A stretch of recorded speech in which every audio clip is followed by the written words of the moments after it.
Greetings, friends. Welcome back to another very special episode of the Film Alchemist podcast, the show where we look at movies we love, break them apart to find out what gives them their magic. I'm your host, Josh Griffey, here for a brief introduction before today's awesome episode.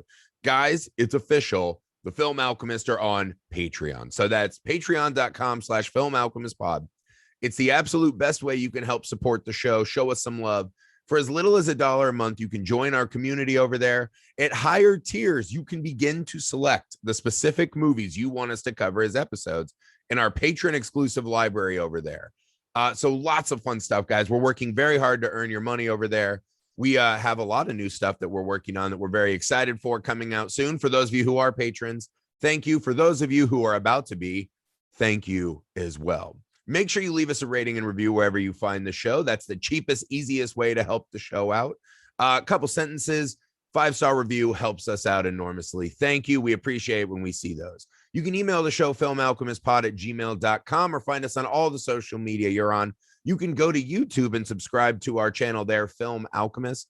You can find video versions of most of our podcasts there, along with some cool new stuff we have rolling out hopefully soon. All right, guys, enough business. Today was a very exciting day this weekend. Netflix dropped the first of their Fear Street trilogy. If you are in a similar age group as me, and probably everyone after me, R.L. Stine was a major part of our growing up, right? I remember when the Goosebumps books dropped vividly. They were so popular that you had to just write your name on a list, and you would just get whatever Goosebumps book became available. We couldn't even request specific ones. That's how crazy they were. And as we aged, R.L. Stine gave us some teen horror, too, with Fear Street. I used to love the Fear Street books as well. So the trilogy was exciting already, but I like this idea that Netflix is trying to create a social event for all of us moviegoers. One movie every Friday. So this month through July, we are going to cover each of the Fear Street movies as they are released. Today, we were joined by our friend, writer, director of I Trapped the Devil fame, another amazing movie you should check out, I Trapped the Devil. Director, writer, Josh Lobo, a really good friend of ours. We love him so much. An amazingly interesting, smart, insightful guy. We always are glad when he makes the time for us. So Josh came and we kind of gushed about what we love about Fear Street. We talked a little bit about this Netflix model and the future of how we're going to start getting our movies. But overall, I think we all just had a really fun time watching this. So this will be the first of the 3 movies, the first of the 3 pods. Now, remember, guys, we're also doing time travel. And if you're a patron, we still have 2 patron exclusives, Who Framed Roger Rabbit and Killer Joe, coming out this month. So lots of awesome stuff, guys. Stay up on the movies. More than anything, thank you for spending time with us. I hope you enjoy our discussion on Fear Street 1994. I know you'll enjoy that we had the amazing Josh Lobo with us. Enjoy.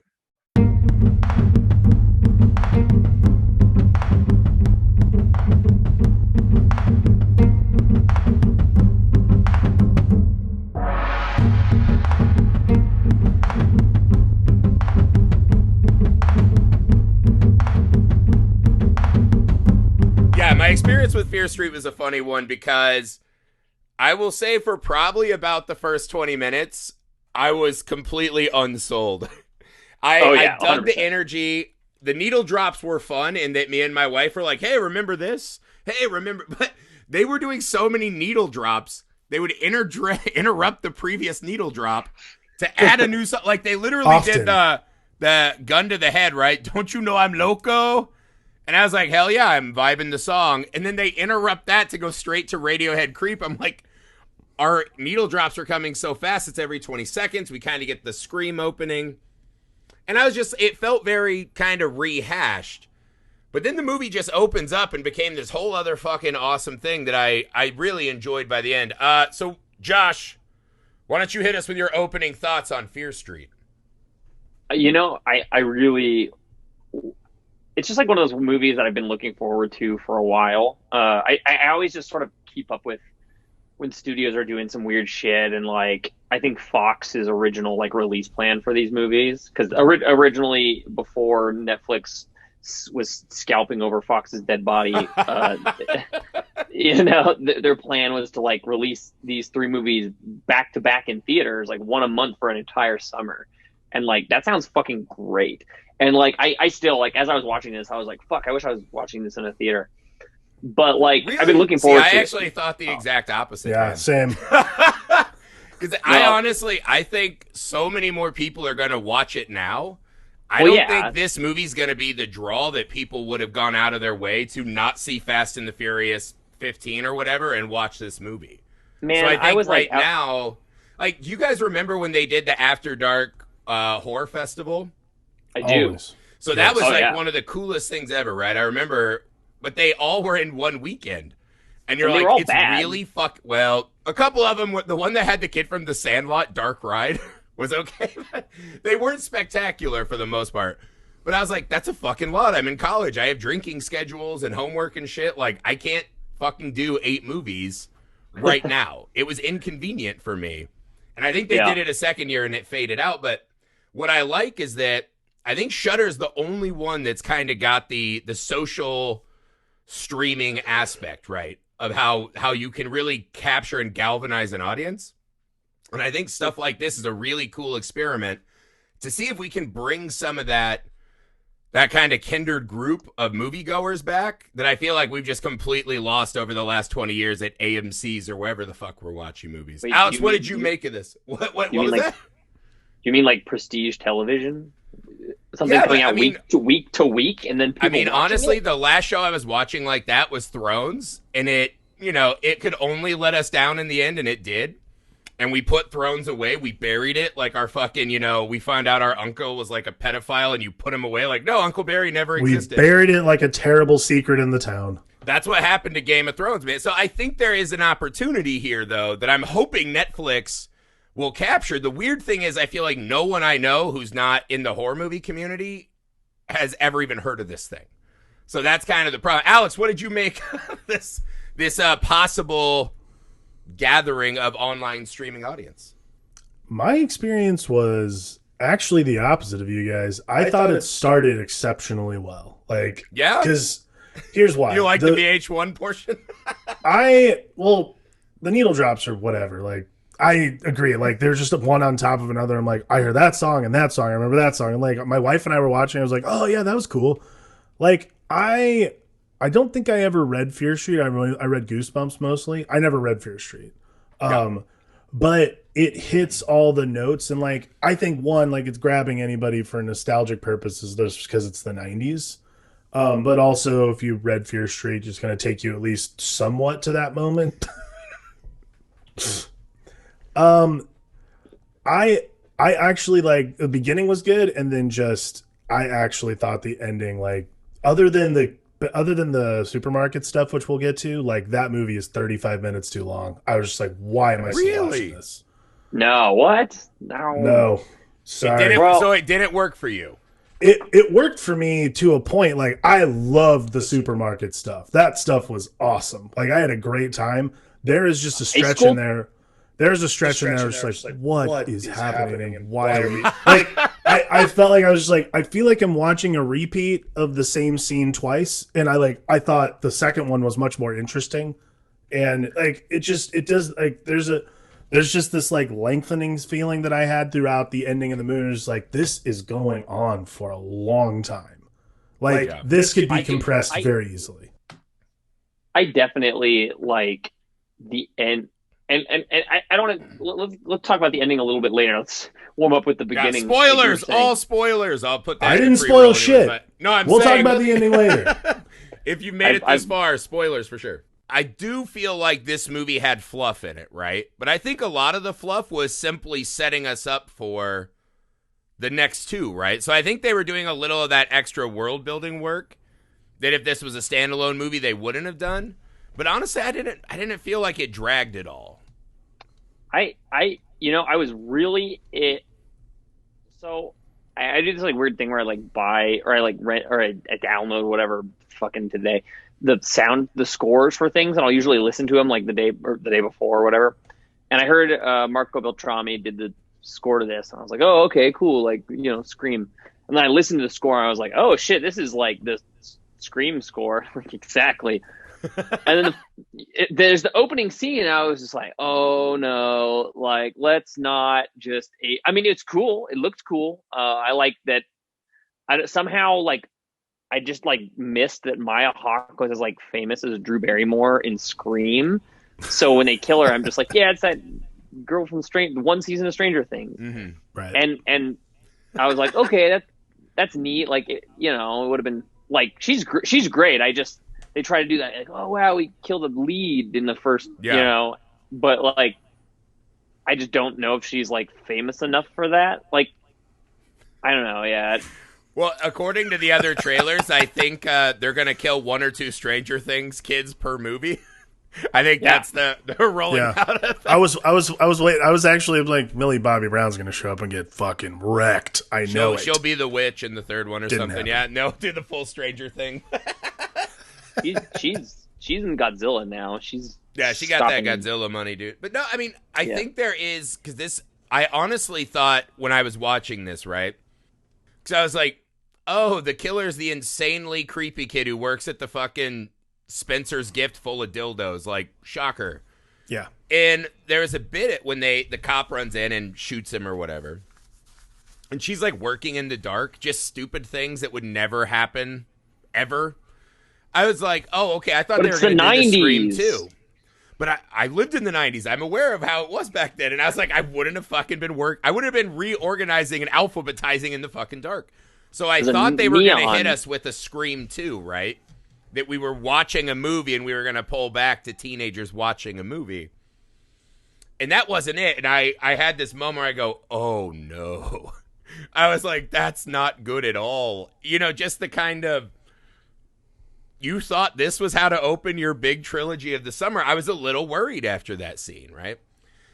But then it goes into the credits and you're like, all right, there's something extra going on here. And then if I had one thing I would change about the film is I would have changed the 30 minutes of needle drops and just kind of got into it faster, right? Because I think this film actually had pretty awesome teen movie characters, because I did used to read Fear Street, right? I was obsessed with these. And so they were just Goosebumps with like a little more titillation, right? Yeah. The stakes were a little higher. And I thought they captured that really well in this movie. If there was a really strange thing that struck me watching this, it was the absolute teenage landscape of this, right? They did a good job of that. But one of the weird things in the movie that I could not process was they absolutely just forsake that there are adults in this movie. Oh, right? my God, yes. There are no adults. We see a mayor and a cop.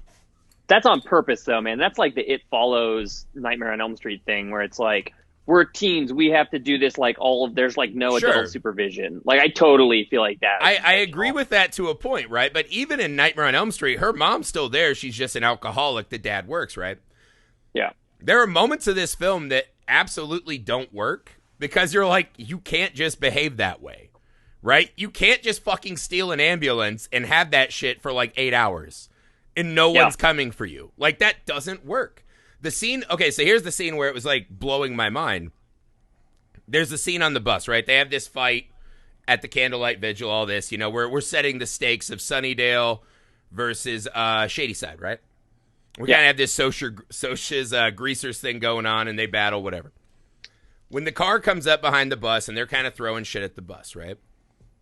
And they're like, open the emergency door. We'll throw a Gatorade bottle. We'll run to the scene of a car accident. I was like, is there no bus driver? Is there no band director? Is there no football fucking coaches? It's just teachers. But what it leads to, weirdly, because it was pissing me off for a while, but then I think it gets to this it kind of has a quality of the new It movies, right? Where that maybe the adults are just rendered through some kind of supernatural force to just not be aware enough of what's happening. You know what I mean? So it was bothering me a lot. And then I think once you let that go, it is just this awesome kids doing it on their own movie.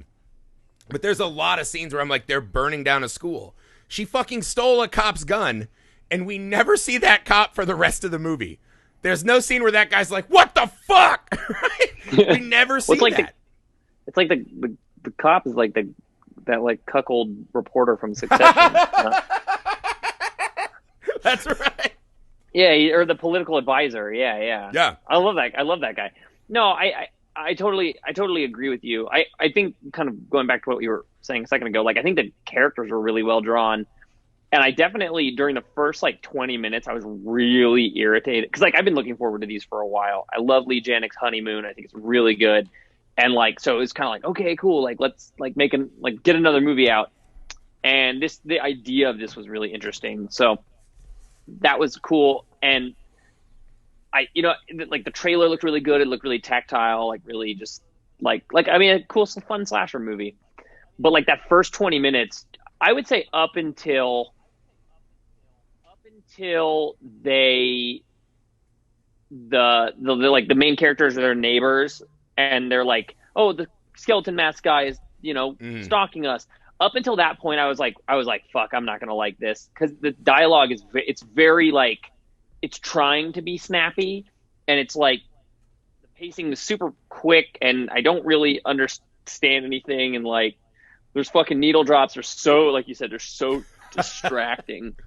But like about that period where like the skull mask killer is like rifling through the panty drawer, like I at that point I was in, and I really liked the characters, and I found myself like, it was at the end of the school sequence. I was like, I was like, I'm going to be really bummed when one of these characters dies, if one of these characters dies. And I don't really think that very often. Like, I just think that they were like, the characters were charming, which is, that's like a great compliment for any kind of movie like this. Yeah. What did you make of our teenagers that we were following around, Alex? Yeah, I actually, I was pretty engaged. I was surprised. I absolutely hate teenagers in movies like this. Like, all of them suck. I tried pretty hard to make these teenagers not likable. I gotta be honest. Like, I thought, I was talking with we were watching, and I was talking to my wife. I'm like rooting for all these assholes. Like, every single one of them who have made tremendously terrible decisions. Seemed like they all, I want them all to be okay. Like, obviously, like, we all relate to the little brother. Like, we all are that kid at some point in our lives. You mean the guy named Josh who was just on AOL rocking Iron Maiden and into was that pretty much? Yeah, I was like, did someone just? It was one of those. That was a time machine. There are recent nostalgic movie, like a nostalgic hit movies we've watched where I was like, who's listening to the show and just like riffing on Griffey and I in general, our just small child lives. But like, I loved the main girl. Like, she was fantastic, dude. Okay, now let me have you riff on this though, because she was a phenomenal actress. She was far and away the best actress in the movie by far. But I was surprised by how fucking shitty these characters were. They're the ones we're supposed to root for, right? But so she is an emotional chaos demon, right? Yeah. And I was like, yeah, I'm with Sam. She should have left her ass and never dated her again. Yeah, I was fine with it. The other girl's, spray painting the bathroom, and she's dealing also, drugs. Sam made a wonderful decision moving to Sunnyvale. I actually thought she. I mean, get on you, girl. Get out of there. But that's what I mean, though. So they do, and then this was one of the things they start unveiling throughout the movie later. There are reasons for these behaviors, right? Mm-hmm. The jokester who works at the grocery store, he's actually this model employee. He's been raising his family. Simon, so he's a little more of a wild card, but he has this heart of gold. But when we meet him, he's just calling Josh a nerd. Yeah. Yeah. And you're like, fuck this guy. And I was surprised because I thought the same thing as you. I found myself at the end, I was really emotionally invested in a way that I don't get in these. I didn't see any of them as body count characters, so I was caught off guard. No. But how do you think they pulled that off, though? It's weird. Yeah.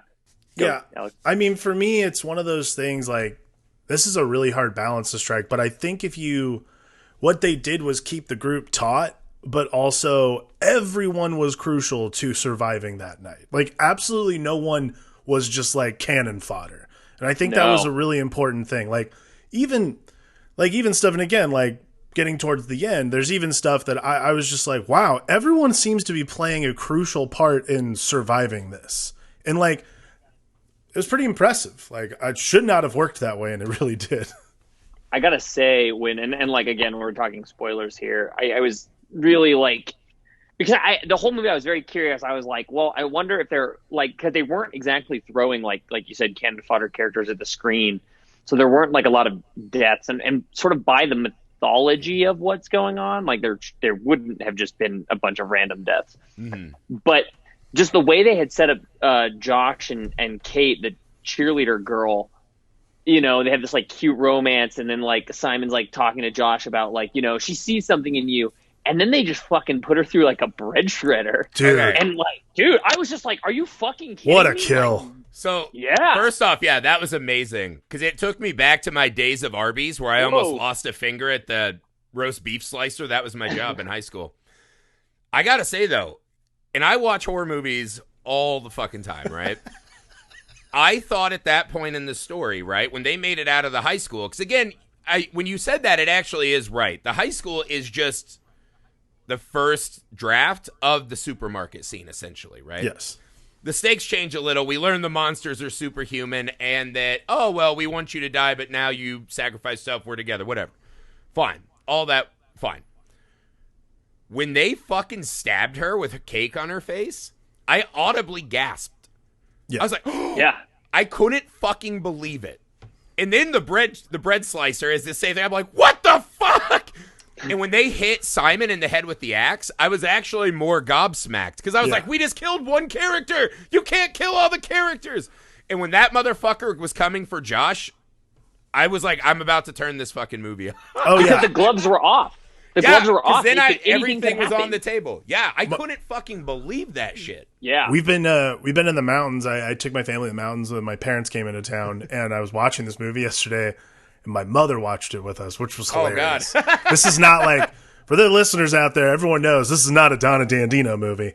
And we got to the scene with the bread slice, and she goes, oh, God, is this going to happen right now? And I'm like, oh, it's happening. I was like, Donna, close your eyes. Just like, I know, I don't want you to sleep. Just close your eyes. Donna. And I was just like, oh, no. And Andrea and I were just like, that is awesome That and was fucking gross. cool. But it was like, I was like, oh, fuck, dude. Like, she was cool, even though she was a hardcore drug dealer. She was dope as hell. But honestly, who hasn't sold drugs? I didn't even care about that. Who hasn't sold blueberries and bananas? I wasn't mad at her selling drugs. There was a scene when I was like, don't turn your babysitting This wars is like a into crazy drug thing to sorters. me is like, she's a full-blown drug dealer and still babysitting. I'm like, there's nothing wrong with this person. Like in any other movie. If she sorted the especially drugs in on this- her own, Yeah. that was the only thing. Don't make the kids do it and tell them they'll die Especially of in this death. in this vein of nostalgia, any other movie, like she would have been like the first one dead because she's a fucking drug dealer. Same with the guy Simon. Like And she was. those are they were gallant individuals through the entire affair. Like that is, I think, what I think makes this movie actually really interesting But as far as the characters. think on that though, right? So these characters that it seems like we don't like, they win us over. And the scene that I couldn't believe how much I was invested in was when Josh is at AOL talking to Queen of Fair and Dark, whoever the fuck that may be. That's one of these kind of mysteries that will unfurl. When he's like, no, they're not druggies, right? Which I laughed because I thought that was such an Indiana word. In the 90s, everyone was druggies to my mom, right? Yeah. Yeah. Oh, they're druggies. And I haven't heard that shit since the 90s. But when he said that, and he's like, no, that's not who they were, right? He was brave and funny, and she was, smart and fearless and all that. I was fucking touched, man. And I couldn't believe I bought in. Because if you would have great. told me before she stuck her bloody fingers into the moss, into the world's shallowest grave, there's no chance I would have thought that I would have given a shit what happened in this movie. But I was totally fucking bought in by the end. It was awesome. I gotta say, yeah, and it really like I kind of wish it had like kept that up a little bit, and I'm very interested to see where it goes in the next one. I was really interested. I thought because there's the end scene where it shows like, Sam is now possessed and she stabs Dina. I thought they were just going to kill Dina, and then like the next one was going to be I can't think of her name. She's in that show Love. Jillian Jacobs. Yeah, I thought it was going to be like Josh, Josh, whoever he's talking to on the computer, learning how to stop this with Jillian Jacobs and the cop. Mm-hmm. And like, then I'm like, okay, but like, oh fuck, they're killing main characters. I thought that was interesting, and I definitely thought the ending 15 minutes like dragged a little bit. Yeah. I'm so interested to hear that you didn't like or weren't as interested in the school stuff. For me, that was like when the movie gelled. I was sort of lukewarm on it. And then during the school, when they've done all the trails of blood and like the monsters are sort of like marching through the hallways, at that point I was like, no, I'm fully on board, because I was like, this fucking feels like a Scooby-Doo movie. Like, it feels like, yeah, it really did. It's like, we need to trap and fight all of these slashers. And what I was so impressed about is because, like, you know, I mean, you guys know and make movies and stuff. There are so many shitty wannabe slasher movies, and it's so hard to like make a killer or killer designs that are sort of simple and sort of elegant and spooky. And I thought, like, maybe not the girl that sang, I could give a fuck less about that, but like, Ruby Lane, I like that one. Yeah, Ruby Lane was dope. It's the song, man. It had like a John Goodman and Fallen it's just vibe. the song. It had that like. But that's what I mean. It's something so simple, because we don't know anything about these fucking killers. No, nothing. But I thought the other two were so interesting. Dude, and like the Camp Nightwing killer was awesome. And it's going to continue to be awesome in a whole nother movie. Yes, which is that I'm glad I get to see. I'm excited to see again. I was pissed, right? Because there's 4 of them that aren't Sam. I wanted that little deformed kid. Now, I was fucking pissed because when he was just hitting that lady in the face, I'm guessing his mom with the bat, I was like, oh my God, that's brutal. I think that's one of those things you see in movies a lot, right? People getting hit in the head with a baseball bat. If you've ever actually hit baseballs and shit, the carnage of that is so fucking violent. Yeah. And when they just showed that like it was nothing, I was like, oh my God. I was fucking wigging out on the couch. And again, it gets to that mask was fucking awesome. I wanted that little bastard in this movie. This is the one thing I wonder about. To your point, I think you're right, Josh. The killers are really well done. Even the mask thing, right? Which I feel like we've seen 50 times. Or Halloween 3 has a mask like that. Scream has. It still fucking worked really well. Yeah. And it was creepy. And like, I think Lee Janik did, I hope that's how you pronounce her name. I think she did a really good job, like, essentially. There was a lot of times where it's like very obvious she was riffing on Scream, but like at no point did I ever feel like she was working inferior to Scream. I mean, I know the needle drops are obnoxious, but like definitely about 20 minutes into the movie, the needle drops stop. Like I don't even really know if there's any beyond that, but like there's like really good fun chase scenes, and I think the whole thing with like, you know, the killer like rifling through their clothes and then like going out, I thought that was like really interesting, and it just kept moving.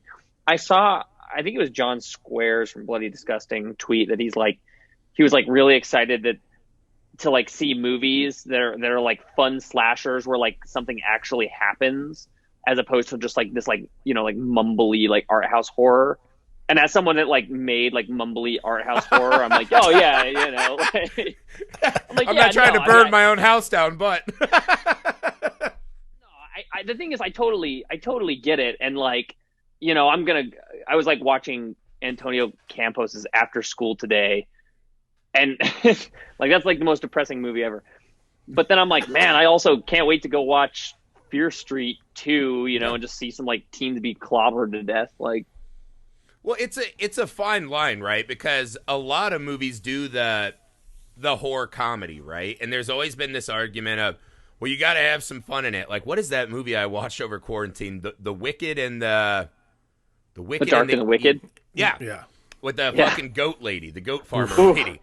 That is about as relentingly depressing and brutal a film that is purely joyless as I've ever seen, right? I mean, it is a fucking just assault on your will to live nonstop. And it's a really well-made, well-acted, beautifully crafted film. But by the end of it, you're just screaming at the TV. It's like, are you fucking kidding me? Like, not one person has like a ray of sunshine this whole movie. But again, I think there's value in that too. And then you watch these other like horror comedies and you're like, oh, well, they're not really that funny. They're not as funny as a comedy would be per se. Nor are they scary. So what's the fucking value of this if they're done poorly, right? I think what this one does is it has kind of the fun. And I think the needle drops too. They kind of get to this teenage attention span, right? Where things are happening fast. And I used to do that too. Walk around with my Walkman and it's like you're doing the soundtrack of your life. And this, so like, I got it. It set me up for that teenage world, right? Where there's no adults and we're on our own, like you said. But somehow in there, they made me care so much about these characters that when the horror bits happen, it's not that this movie's particularly scary to me. It's that I fucking felt devastated when these new movie friends I made got fucking crushed. Right. And Yeah, that to totally. me is so much more important than anything else in a horror movie, right? I hate the argument over what's scary and not scary, right? Because that changes a lot to you. It changes on where you're at in your life. But if you care about a character, when they get fucking got, that's when a horror movie excels to me. And this movie does that superbly. As someone who like loves like exhausting like art house fare, you know, Same. sometimes you just need to watch something fun. And I spend a lot of time with my girlfriend's little brothers, and they're 16 and 17, and we watched this together. And one of them at the end of it was like, that was bad, but it was fun. and I kind of had to stop, and it's like, well, yeah, it's such a relative. I mean, it's so like, you know, what is bad? And like, I think for me, this movie did exactly what it promised. It Right. made you know, it's like a slasher adaptation of like a teen book series. This movie, I was consistently entertained. I cared about the characters. It looked cool. And like, by the end of the movie, I was like, yeah, I'll watch the next one. So like, I'm like, no, it's successful. It's like, it's successful at what it was doing. I mean, yeah, the subjective nature of what is bad, especially when it comes to just this genre in general, is so bizarre. Like, for anyone to even have a that's bad versus that's good argument seems sort of moot, because like everything is based around what your flavor is. Like, and there are so many different flavors. Like, again, like if you came into watching Fear Street 1994 and expected anything other than a movie called Fear Street 1994, you're not going to fully, like, you're just kind of doing yourself a disservice. I know there's plenty of people, I've seen it online, there's plenty of people like, not really that interesting, like pretty heavy on the nostalgia stuff. I'm like, I gotta be honest, like other than the music, like, and the like obsessive needle drops, I did not have like this nostalgic moment past the first 5 minutes. Well, like there was not a the lot. needle drops even bother younger audiences who don't. I don't know think what they the do, fuck these because songs are. honestly, to me, like I thought about it for like the day. I watched it and I was like, maybe I'm just like that because I like soundtracks and movies. Because like I agree, like once the needle drops out, Marco Beltrami stuff is amazing. But you said the same. The score is awesome. The actual in-movie score. But for me, it was just I couldn't get into the movie because every fucking 30 seconds I was looking to my wife like, remember this from the 7th grade day? You know what I mean? So But like see, we're like, talking about the needle. But I drops was more thinking than- about that, and I'm wondering, like, this is sort of like I was thinking about this last night after we watched it. Like, I'm wondering if that is meant to be some form of a mood setter, because like I remember being that age and getting in my fucking Walkman, like I listened to 30 seconds. I was one of those assholes who could listen to 30 seconds of a song and then move on. You're trying to And, like, drive and flip through your trying to massive like 300 get my CD book. I'm trying to like get in my groove and find the jam that's gonna like get me through the car ride. Like I'm much more of like I mean, Twitter just hates needle drops in general. Like it just, every movie that has like one or two needle drops, you'll just like find some people bitching about it. So it's like, fuck them. What? I don't give a shit. Yeah. Like, I definitely think though, like a less is more approach with needle drops. Like, I was talking to my girlfriend, and it was like the Matrix has one needle drop. No, it has a couple more, but like that Rob Zombie Dracula needle drop plays, and you're like, fuck, that sets the mood. And there was a couple times like when Rob Zombie plays in Fear Street, where I'm like, oh, that's sick. I wish I could focus more on like individual. I wish they had picked like 5 songs to set the mood instead of like getting all of it together. Yeah. But like, you know, there's this weird adherence right now to like things that are Stranger Things-esque. And if anything dares to be about teenagers, it's like, oh, that's fucking, they're just doing the Stranger Things thing, which is funny. Lee Janik is literally one of the creators of Stranger Things' wife. So, I mean, honestly, like it just felt like a mixtape, and I think that like set the mood for me. I'm like, I get it. Like kids are in high school, fucking jamming out. Like, you know, like all kids have some. Everybody in high school has like that thing. So of course the music's gonna change when we go character to character and shit like that. Like Josh in the Basement. It's the first place I heard fucking Rob Zombie, and fucking the first thing I baby. thought, I was like, God, this is just, That just felt someone so is just personal. hunting me. But no, that's the way. This is the thing, though. I think we all knew that would be built into the cake, so I think bitching about it is nonsensical. Right. To me, the ultimate example of this is Once Upon a Time in Hollywood. Yeah. That movie fucking straight up lied to everyone on Earth and was like, this is Quentin Tarantino making a Manson family movie, right? Yeah. So that my mom would go see it. Because if you told my mom, hey, do you care about 70s TV and Italian spaghetti western, she'd say, no, gross. But Manson family, she wants to see that. So Once Upon a Time just straight up fucking lied because they knew that no one would want to see that movie without the Manson shit. In the trailer, they even have that waving Charles Manson, right? That's straight up lying. That's not. Yeah. I know I'm going to take a lot of shit for that one. It's still a fact. Well, you don't have to be only mad at me. Sam Price will come after you pretty hardcore. I'm not here to fucking debate Once Upon a Time in Hollywood again. I'm telling you, the marketing team lied. That's neither here nor there. This movie delivers what it should be. Now, one of the things I thought that was really fun about the movie, and I thought was so needed, because this thing was not working for me as a potential slasher movie. When they added the supernatural, I was fucking transfixed, right? Dumb. I thought it was strange that it came in as late as it did, but I was all the way in, man. Once she touched the blood to the bone, right? And we get the satanic imagery, I was like, oh, fuck yeah, dude, I'm in. The one thing I thought was strange is even now I can't all the way figure out what was happening and why. And I wonder if this is to leave a little room for the next movies. Yeah, totally. It has that kind of It Follows issue by the end of It Follows where you're like the hunting nature of these spirits doesn't seem to make sense to me. I mean, it definitely felt a little bit like It Follows, but I just don't feel like I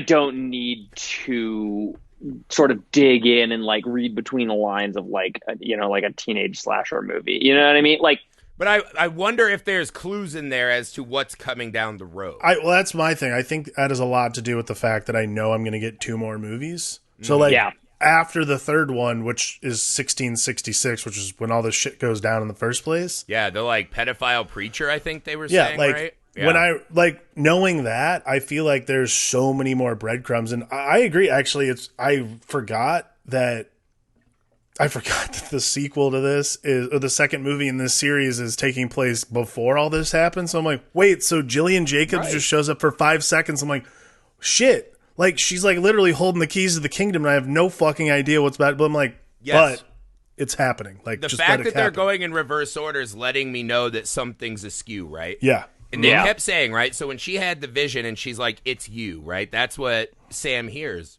Yeah. I don't think those monsters were going to kill Sam. Right? We see the Camp Nightwing guy hit the dummy, the mannequin. Mm-hmm. I think that's a fucking ruse, right? I think he hits it because he's mad it's not her.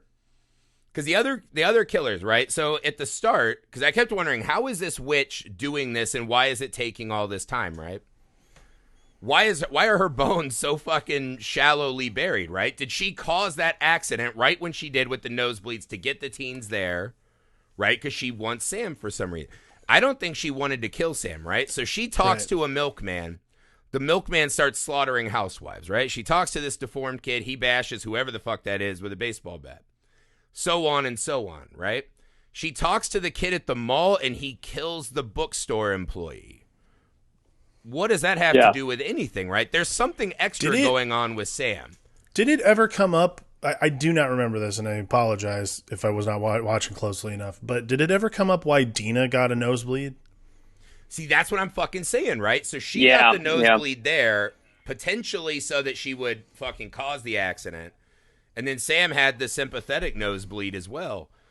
I think that's when the witch touches you, right? Somewhere in your mind that you can't handle it and the blood starts spilling. Because that's what... This is really strange, but I'm obsessed with watching World's Strongest Man clips on YouTube. And I watched this whole video. This guy, Eddie Hall, set the world deadlifting record. He lifted like 1,100 pounds or something. And it's this gnarly video of you're like, what humans are capable of. And as he does it, his nose just starts bleeding like crazy. And this doctor's like, that's our body's defense mechanism. When something in our head, there's pressure and this and that, we can't handle it. It's a release valve so our fucking brain doesn't explode and we die. And so I was like, fuck, that's what's probably happening to these girls, right? The witch is somehow connecting to their mind. Because there's a couple other times in the film where you start seeing the nosebleed again. Yeah. So I think that's a sign that she is now manipulating somehow the scenario. Do you think they were going to kill Sam, Josh?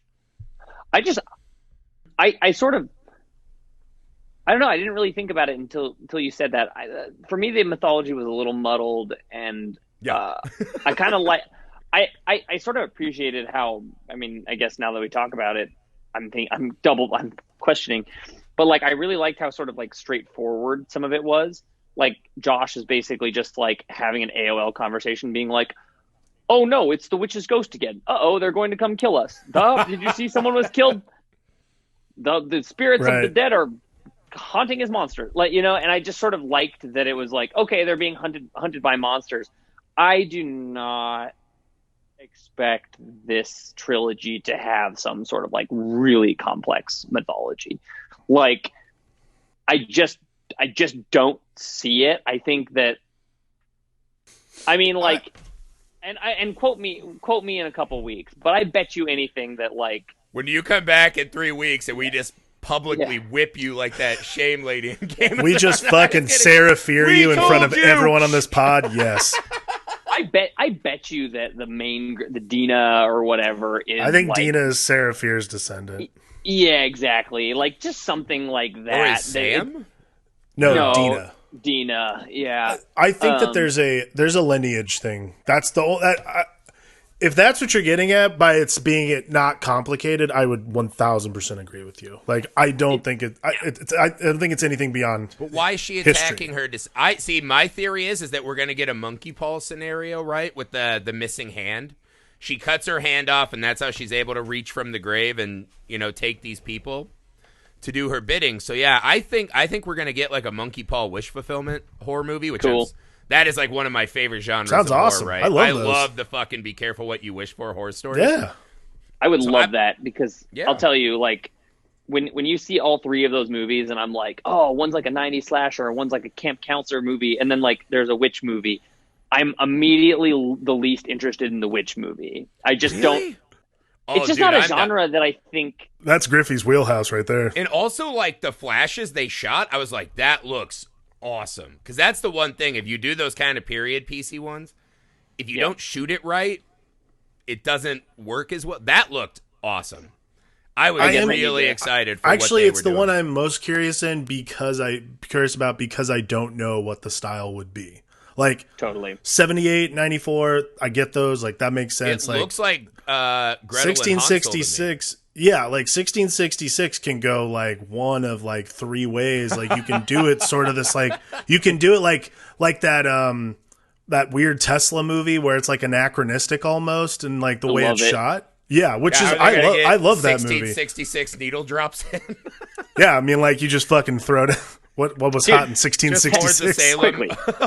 Tesla is awesome, and I love this fucking movie. And like I saw it with my mom, and at the end, she was like, "Was this supposed to be like that?" Because like it's like a period piece, but like in the background of a bar, like people are like texting on their iPhones, and you're like, "Dude, no, I mean, seriously, it's the anti-Griffey movie. I fucking loved it." Right? It's like it's weird because it's like a period piece, but literally like. There will be like modern needle drops, and then like background characters will like be like talking on their iPhones and things. So it's like it's super disorienting, and it's really cool. It's like the amped up A Knight's Tale battle that we had. Yeah, just imagine A Knight's Tale and everything you dislike about that, Griffey. And you mean like when we're going into a jousting tournament and they play Lowrider, the least cool song that my uncle loves? Oh God, yeah, I'm not a super huge fan of that, but I'll watch Tesla. I appreciate your opinion. but that was like, that's my thing, is like I have no idea what to expect from this 1666 movie, so that's the one I'm most psyched about, because like could be anything. Yeah, riddle me this though, right? So we're talking about how she hunts, right? Right. And somehow they're attracted to her blood, right? Sam's blood. So that seems to be there's a lineage issue, right? that there's something important with Sam that they want to capture her. I thought that was cool as hell too when they blew up the monsters and they fucking like reformed out of the ooze. That kind of gave me like was Mummy awesome. 1 vibes. I was fucking into that. It feels That like was rad. Scooby-Doo. Yeah, Yes. exactly. I mean, that's the moment where you're like, oh, there's not a person under there. This is real shit though. Like if Scooby-Doo was like tried to yank the mask off and it was actually like a fucking ghoul and they got murdered. Right. Have you seen I mean this with all sincerity, have you seen either of the Scooby-Doo movies like as an adult, like, you know, like recently? They're I have fun. a 6-year-old. Like, I've seen them great. within the last year, yeah. they're both like it was like 3 a.m. and my girlfriend put the first one on and we just like watched the whole thing until like dawn. And I'm like, this is super fun. They're awesome. I wish they made a Scooby-Doo movie for like adults. That would be so perfect because it just like, I don't know. There's like so many weed jokes in those movies. Yeah. But it just feels like I like the kind of like mustache twisting, like kind of macabre fun. And this movie totally taps into that. I mean, it feels like an R.L. Stine book. Yes. Yeah. I think that's probably the thing I took away the most from it, honestly, is just I felt the R.L. Steinness. Yeah. In all its facets. Like, again, never read Fear Street, but I read Goosebumps cover to cover, like all of them. And I can tell you, even though I never read Fear Street, this just feels like R.L. Stine. Like, I love that part of it. Goosebumps, I think, always sort of deserved, and I know they made the movie a couple years back, and the movie was pretty good. I mean, it was fun. This is what that movie wishes it was, though. Yeah, kind of. Yeah. This movie has teeth, and I think as a little kid, when I would sit in bed and read Goosebumps, those stories scared me because they were, you know, they were like entry-level horror. They had teeth. A kid could almost die, you know what I mean? Like, that was, and I appreciated this, that like as an adult, you know, I was shocked when people were killed. I was, you know, there's violence in it. And like, again, you know, the MPAA isn't knocking on Fear Street's door, you know, trying to like shut this shit down. But like, it's still, and I don't know, I'm a big camp counselor, or what's that, like Canucksploitation film, like camp movies. Yeah. Like, I love The Burning and I love all that. So and the Nighthawk Killer's cool. So I think they're just going to fucking go ham in this next one, which I'm like excited for. Yeah. I wonder though, because this had so much slasher at its core. Yeah.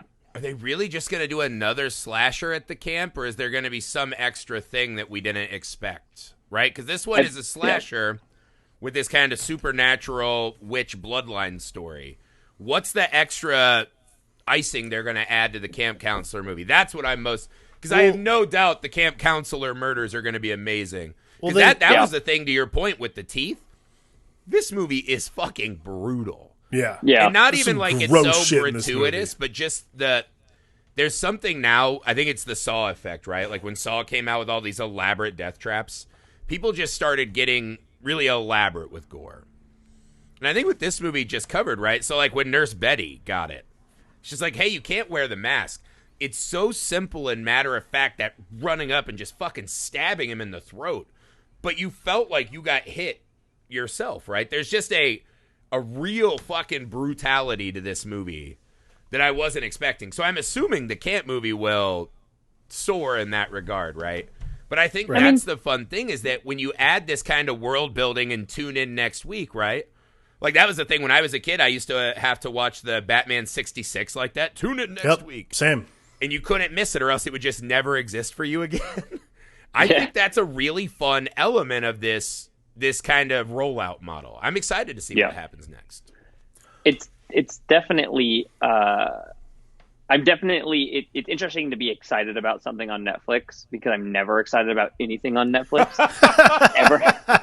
Netflix is always one day away from being canceled for me, I feel like. Yeah. Oh yeah, totally. I never, it's crazy. It's the least used. I don't ever look at anything on there. And for them to have like, and you know, I can't, it bums me out that Netflix is going to get all of the credit for this one, because this really was Fox doing something interesting and like really trying to like, you know, try to like make like an event. So for Netflix to sort of just, you know, basically treat it like a television show, it's like, what if we just released it week to week? You know, like it shouldn't feel like that big of an event. Fucking HBO is doing this and never will stop. But I definitely have to say, when it got done, like, my little brother was like, man, I cannot wait to watch the next one.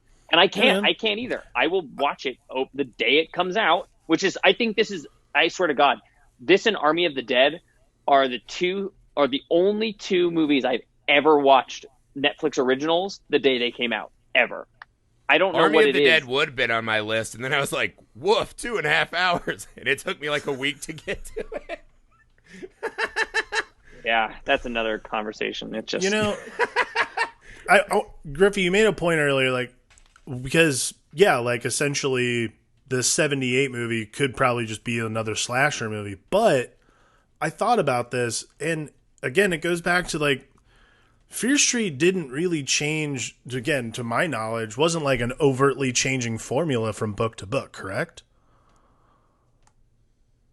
No, but they would do, like, they had the amusement park trilogy, right? So they would do these, like, 3-book runs, and then they'd reset for one-offs. And right. Yeah. So maybe what they're doing, this is a 3-book run of similar stories, but maybe, like, but obviously they're united by a common theme of this Sarah Fear, the history of the town, that kind of thing. I again, it's hard to judge this one movie because it's technically part of 3, and it's sort of this. It feels like a unifying thing, not just because it's on Netflix and they're coming out a week apart or anything. To Josh's point, but because in general it feels like they're supposed to be all together. So like maybe once all 3 of these are out, I think actually the experience of watching them might be a very different experience altogether. Yeah. Well, because it ends, right? And it has a Return of the King thing where you're like, why is this still going? Right? I was like, we're done. We did it. Right?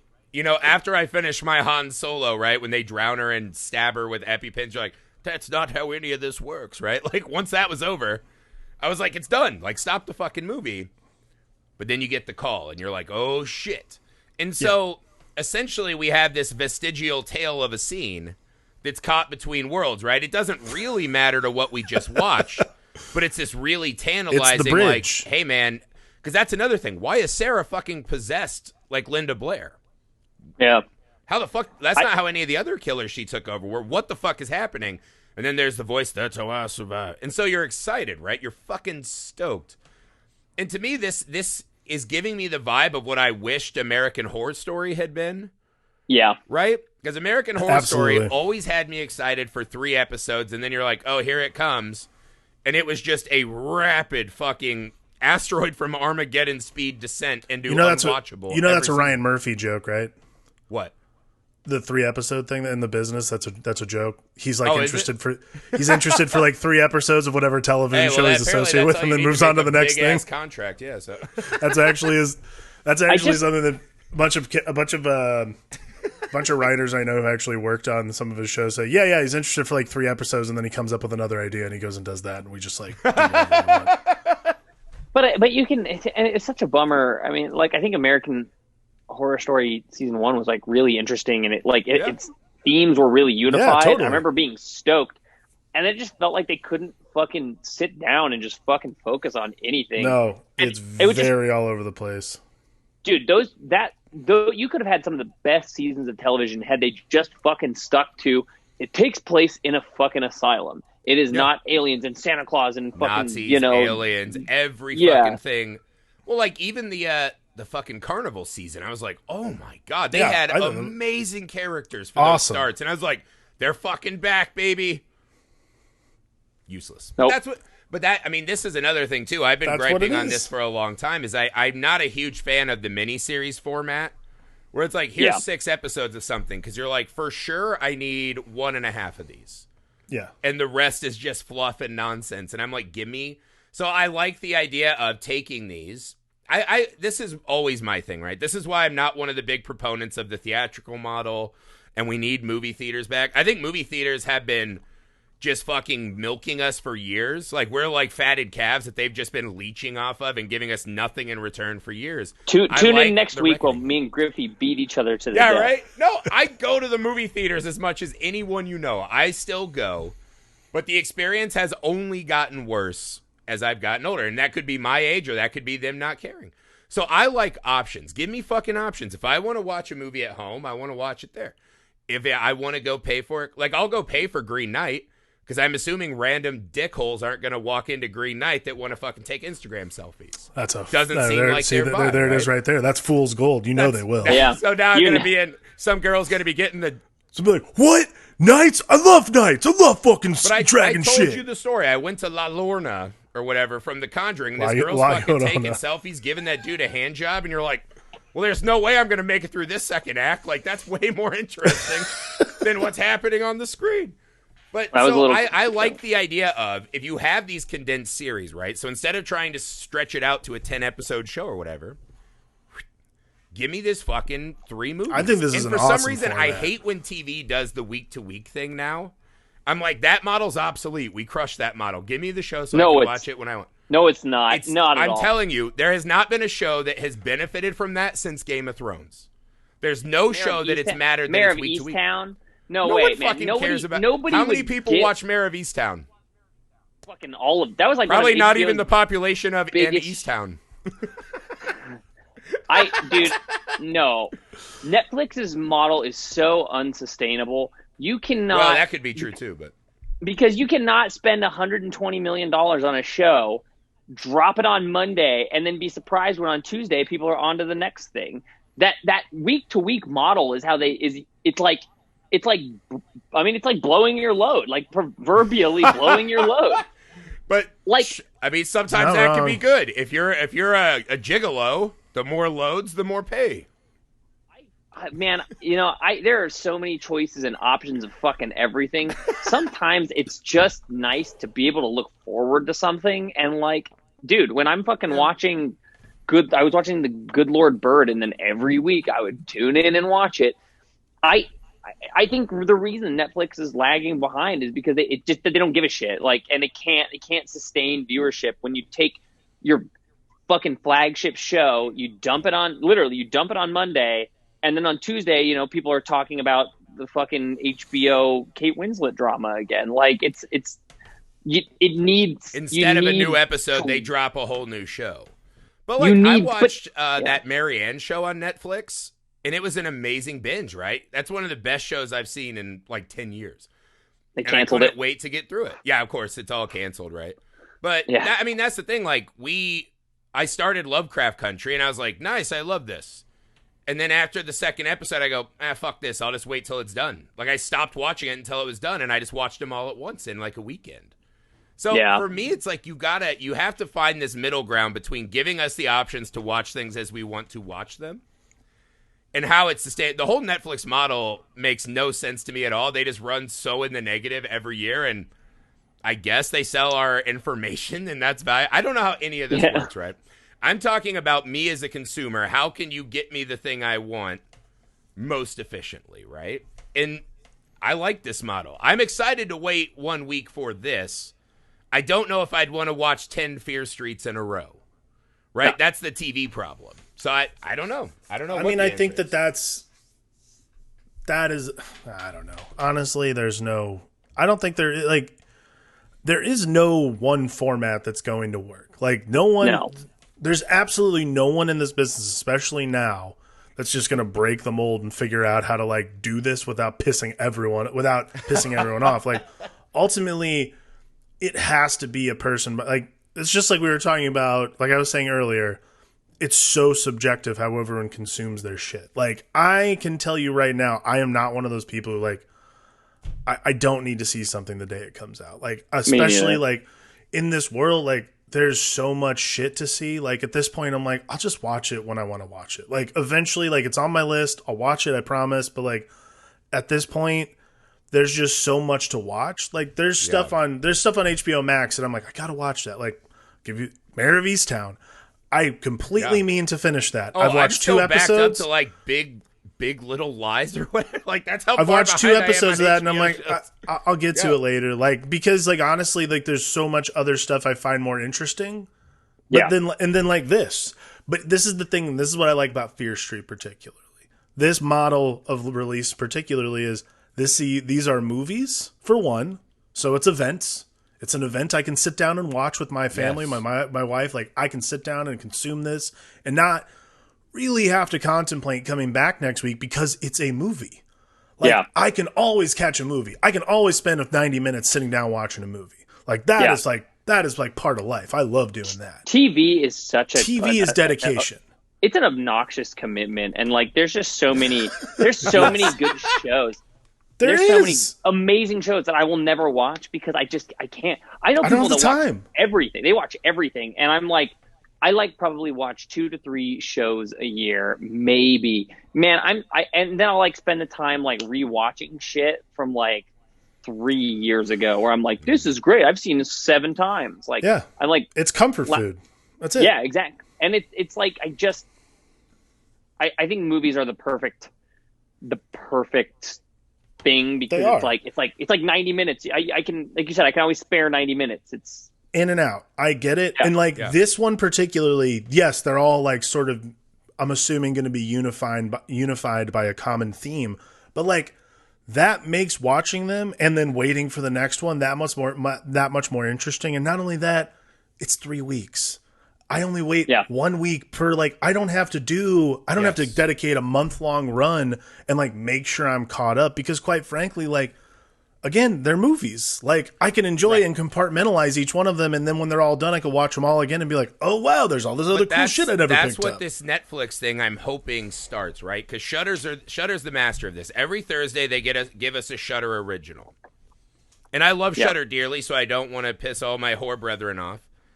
We can be honest, most of the Shudder originals are not great, right? They probably have about 1 in 4 is really good. Like, you'll get your Anything for Jackson, right? And you're like, holy shit, that movie's amazing. And then you'll do like 3 weeks of like, oh boy. But, you know, hey, it's Shudder, so I watch every Thursday. Friday night, you get your double features with Joe Bob, right? There is this communal aspect. We're all on Twitter. We're all laughing at what he says. It feels like you're hanging out with your buddies again on the Saturday night after the video store. That's what we've lost as a movie audience. Totally. Because now I have to race to the theater Thursday night so I can tell everyone at work that I saw Captain Marvel 3 before they did and how it connects to the bigger universe. Yep. It's a more looking into yourself aspect, right? Whereas I'm hoping, and that's the sad thing, is I don't feel like Fear Street had any traction in my social media circles. At the 4th of July party, I was like, hey, has anyone seen this Fear Street? And they're like, what the fuck is that? And I was like, oh boy, that's not good. Right? Because a bunch of them were like horror movie watchers. And just had no idea. So I don't know if this experiment will work. I think it was a very successful movie. I think the layering of the mythology on top of the just effective teen horror movie, I'm super excited to get my questions answered that I, posed to you guys. I'm hoping by the third one, there's like a big group of us, right? That we're all fucking excited and it's like just a buzz for that whole weekend. Yeah. That's what I think the movie experience should become now, man. Netflix is also just like not great about, and I'm just ripping on Netflix. It's just like a company, which is whatever. But like, they're just not really great at like advertising their stuff. I mean, I remember like Oxygen came out, and I know it's a French language film, but like Alex Aja just made Crawl, which was like it was a huge financial success, and he's making it with like a triple A like French superstarlet, and just then like the day it came out, I remember just like it's nowhere on the home screen. And like, I know it's curated, but I'm like the exact person that you would curate that to. Yeah.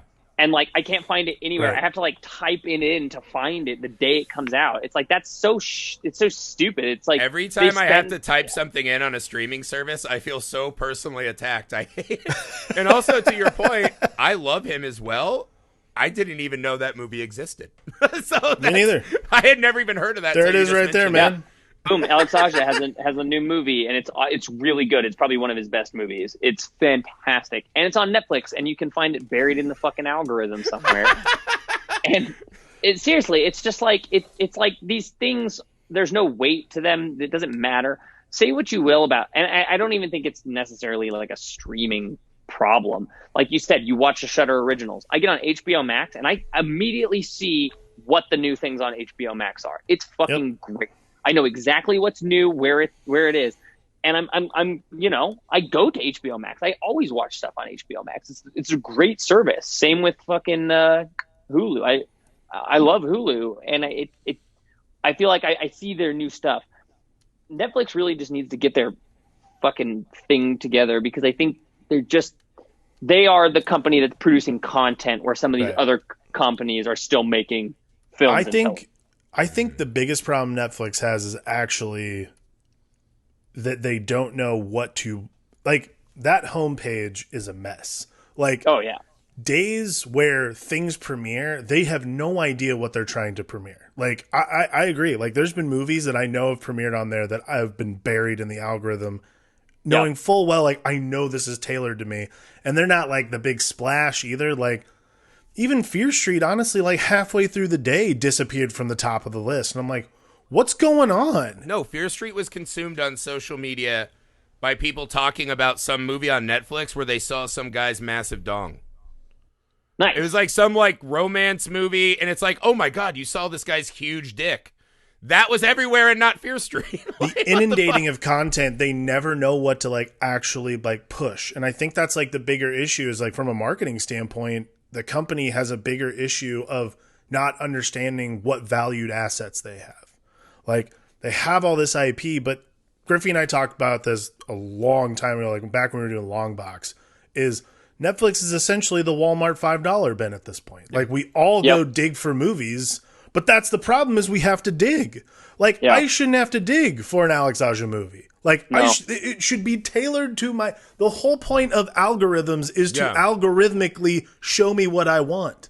The best streamer by far, and I will, they don't have a ton of content, but I would stand behind it, is Apple. Apple TV has every single one of their shows. I know when the new shows are coming out, and every single one of them is of like... They do a fantastic job. It's always there. I always knew what's coming in, and it's all of like a really high quality. Even their lesser stuff, like, I don't love Cherry, but like, that's like the guys that the Avengers, with the Tom Holland movie. Like, it's still... And I think that the fact that Scorsese and some of these guys are moving towards Apple and Amazon is because, like, I think that Apple is making movies and they're using their platform as a streamer to sort of be like, okay, cool, we have infinite money supply, like, let's make weird shit and put it on the streaming service. But, like, we still actually want to get behind this shit, I mean, I was watching Losing Alice on there, which is a great show.